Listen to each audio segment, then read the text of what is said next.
Happy Easter! Hello guys! Happy Easter! So what is our content? Kasi it's Easter Sunday today guys. So normally, wala. Dito lang, kumbaga lazy day today ba, ganun. Wala kaming gagawin, nakapaglaban na ako kahapon, everything blah blah blah.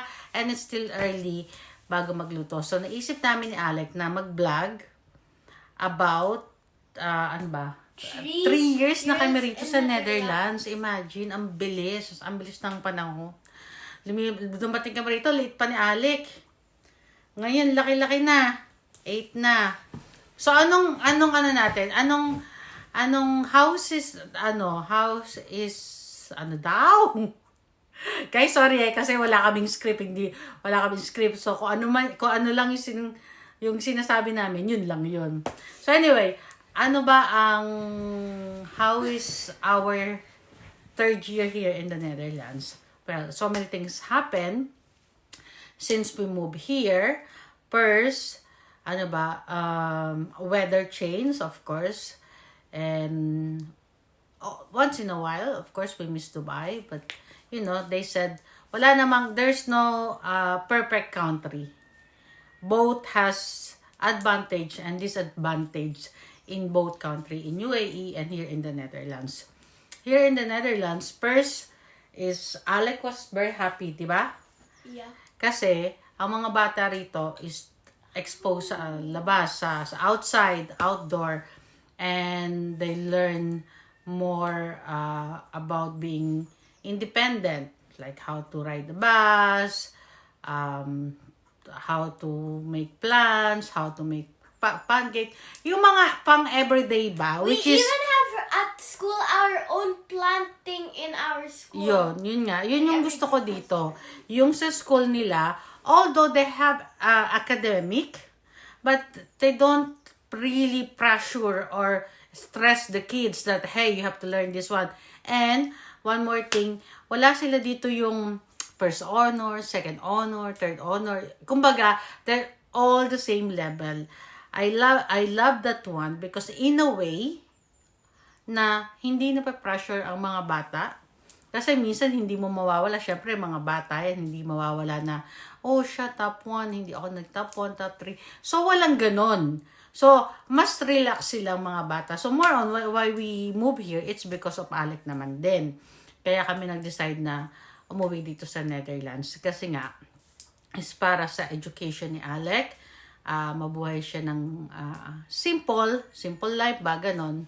So, ayun nga,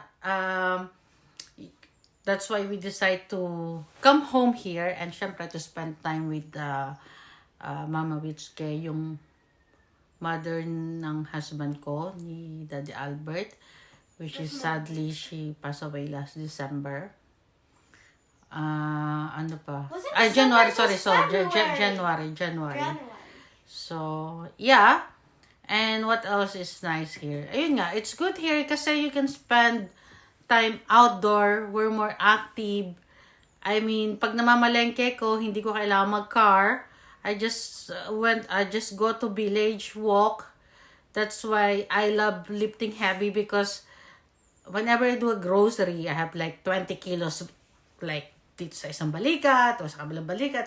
Although may trolley din kami, pero I prefer to carry the things kasi, syempre, nagkakaedad tayo. I'll be, how old this year? 43? 44. 44? Lagi ako nagko-confuse. Kala ko 43 lang ako. 43, okay. I'll be 44 this year. So, syempre, kailangan natin ingatan yung health natin. And Daddy's gonna be 52 this year. No, only 50. I mean, pag narinig ko 50 lang. Ikaw talaga. Niloloko niya. So, syempre, si Alec is still young. She's only 8. So, we really need to take care of our body. Actually, para I'm 9 because I'm gonna be 9 this year. Oh, you're gonna be 9. Ano pa yung good dito? Well, what else is, ayun nga, yung healthcare, for me, as it's my own opinion, hindi ko siya ganun kagusto. I mean, it's way, way, way much better sa Pilipinas or sa Dubai. Here, if you get sick, you go to the doctor or GP, sorry, because you're not allowed to go straight to the hospital here. You have to pass in a GP clinic, the general practitioner, and if you say, I have this one, they will give you paracetamol. They make that one as a joke here, but it's real. Whenever you have something, they will just give you paracetamol. One advantage of that is the doctor here doesn't want to give strong medication straight away unless it's very serious, which is good. Kasi sa Dubai, they will just give you talaga ang daming medicine. May ubo ka lang, may antibiotic, may kung ano-ano, as in ang dami. Dito, the doctors, they try to avoid to give strong medication unless you need it. Or kung talagang serious na yung, if you're like in a serious condition, ganon. Tapos, ano pa, what else is good here? I love driving here kasi yung mga tao, napaka friendly sa highway. Tapos, ano pa, yun, I love driving here because the people here just automatic, they're giving way to each other. Better na yung may nag-aaway, ganyan. Tapos, dito nga, we live in Friesland, which is, it's a province, which is, we love it. I mean, some friends or some people said, oh, hindi ba kayo naiinip dyan, maboboard kayo dyan. Pero kasi kami, I mean, for me, for example, me personally, living in Dubai for 20 years, I mean, I live in the city. I'm living there for... It's like, I have enough in the city life. And I'm very fine na naririnig ko lang ang ibon, ganon, o tilaok ng manok. And soon, we will have a chicken. And soon, I'm gonna get the hamster! And so, kasi, ngayon, nagtatanim na kami. Meron kaming kamote, meron kaming patatas. Hopefully, tumubo lahat, kalabasa. Ano pa? Should we show them? What else? Sa Dubai, sa UAE, I mean, you can do that one. In Dubai? But very limited. Even here, kasi sa winter, hindi naman tutubo yung mga ganyan, yung mga tanim-tamin. Pero kung may greenhouse ka, pwede pa rin. And then, Dubai, sa UAE, or sa Dubai, kasi sa Dubai kami nakatira, yung weather is talagang sobrang init. So, most of the people, we stay indoor. Yeah. We go outside, we go to the mall, pag mag-grocery, inside the mall. Alam mo yun, di ba? Well, there is like biggest mall. Like, you can say nga, if you live Dubai, you get like very luxurious life. And it's very easy everything, di ba? Gasolina, pwede ka mag-order online, car wash. I mean, also all online. Parang, the life in Dubai is very easy. Here, it's more on old school. Like, we still use post. I work as a part-time in PostNL as a postman. So, it's very nice. Postman kasi nakalagay eh. It was nice and I have fun. And the good thing is, you can choose how many hours you want. And I love working as a part-time there kasi ang gandang exercise para sa puso kasi it's a cardio, walking, and biking. The only problem kasi nag-stop ako is kasi yung oras. Minsan pag nagtatravel si Albert, tapos nagkakasakit si Alec, hindi naman ako pwede mag-absent. Pero I would love really to come back in that kind of job. Kasi parang 2 or 3 times a week lang ako nag-work, ganyan. Tapos yun na yung parang pinaka-cardio ko. Kumikita pa ako. Tapos, ano pa? In Dubai, like, there's no, like, garden, like, on your balcony. Otherwise, you need to, like, rent it. Like, rent a garden. That's what I learned at school. Totoo naman yun.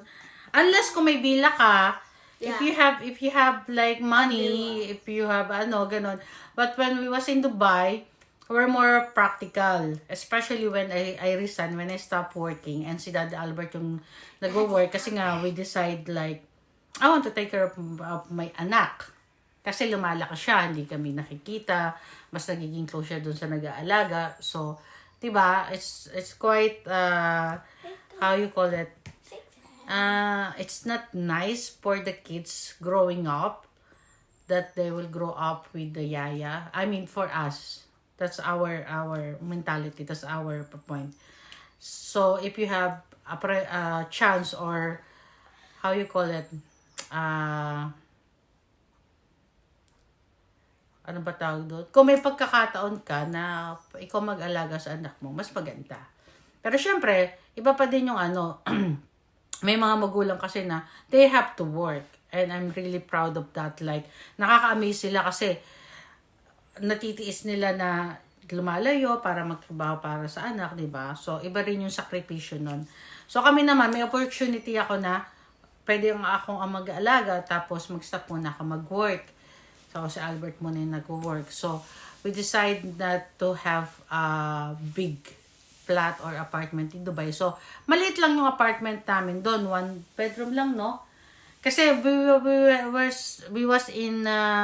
was living in the villa. Yeah. And then, when I was planning to resign, we decided to change into 1 bedroom apartment. Dito sa Netherlands, if you can see, yung mga video namin, makita nyo may garden kami.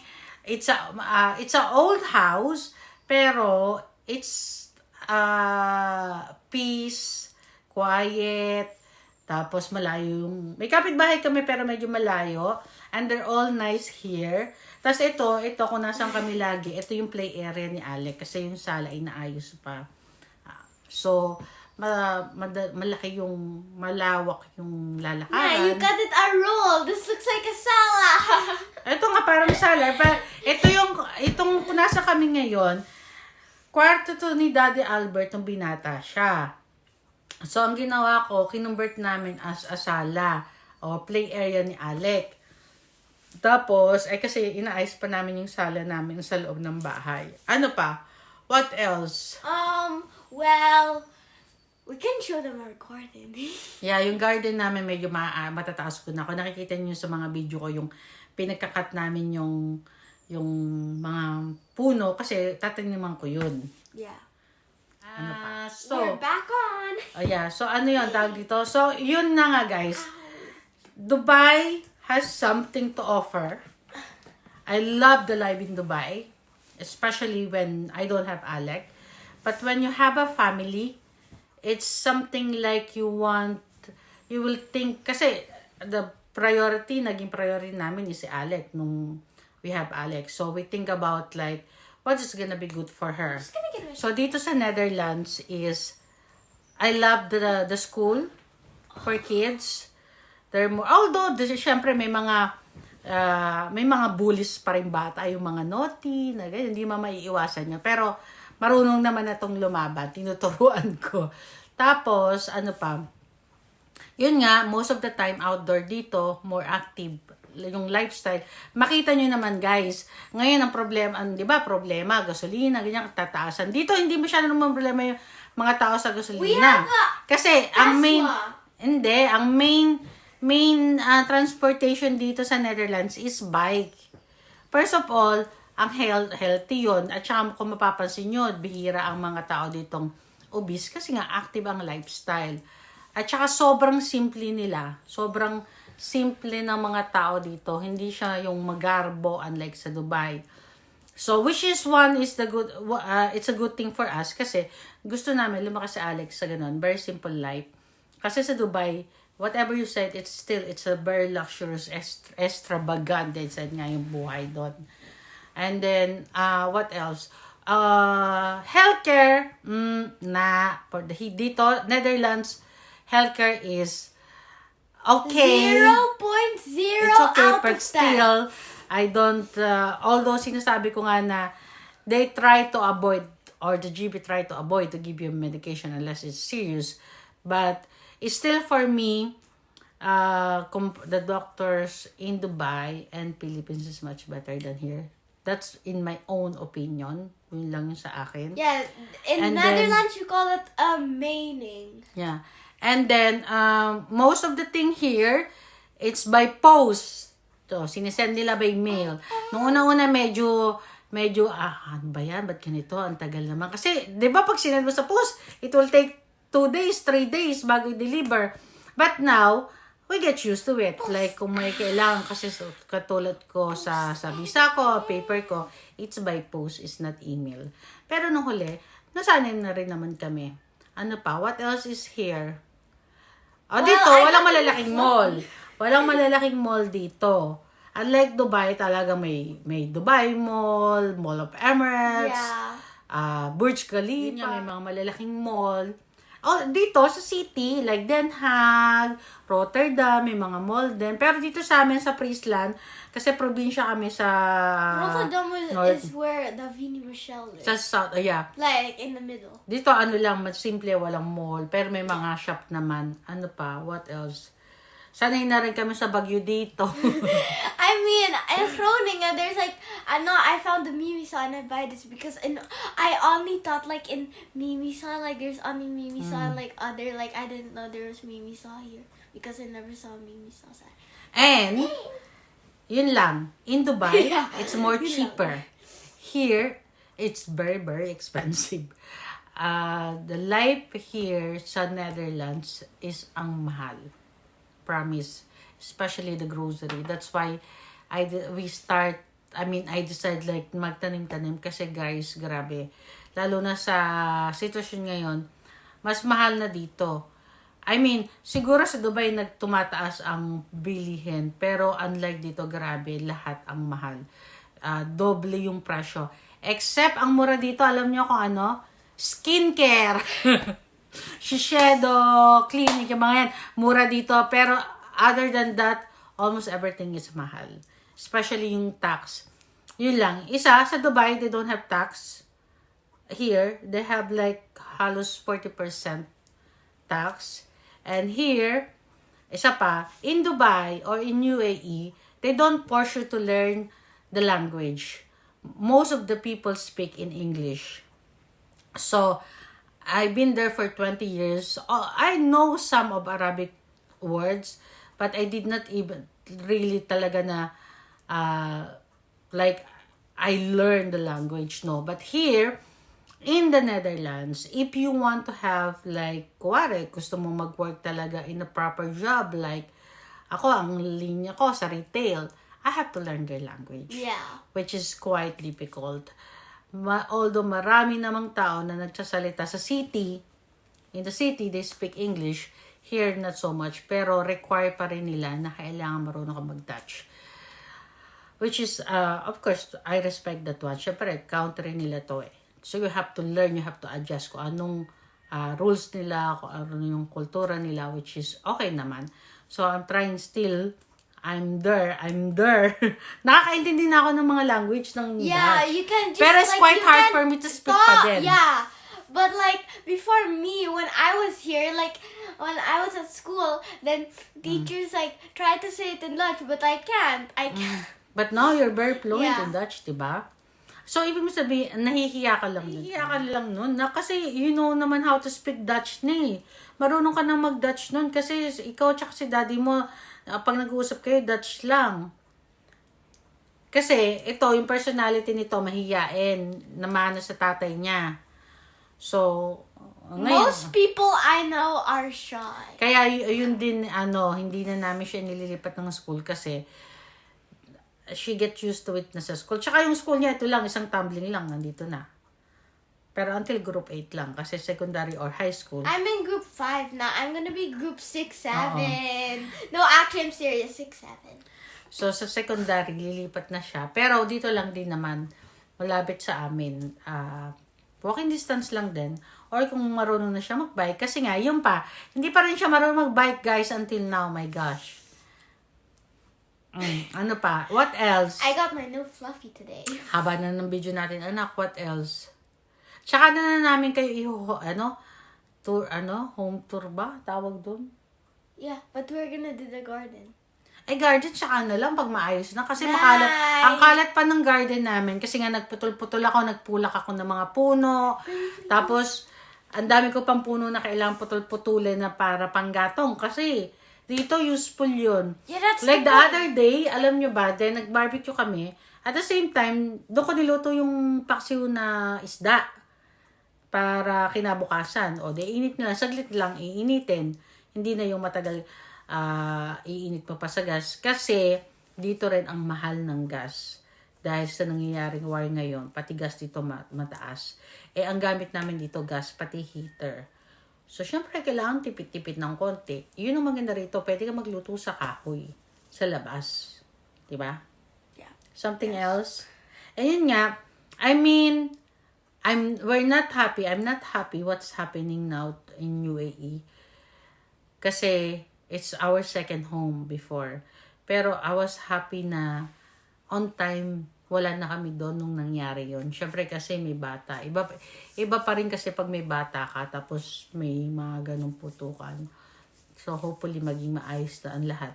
Pero, knowing UAE, malakas ang ano nila. So, maayos naman yun for sure. I mean, before at swimming class, I was like crying when I was at band 1, but now I'm in band B. Sometimes you cry. Last week you cry. Yeah. Nice. Oh. Yeah, nice. Ano pa? I mean, we're gonna show them our garden. Saka na lang. Nice, please. Sa susunod na video na lang yun. Pretty, please. Oo nga, pero sa susunod na video natin. Pretty, please. It's almost finished na. Talk. At Okay, school, so- I'm like dancing. We're like. What did you learn in school? What that's tango. Sabi Yeah. na tango. Oh. And I have one more song. It's like.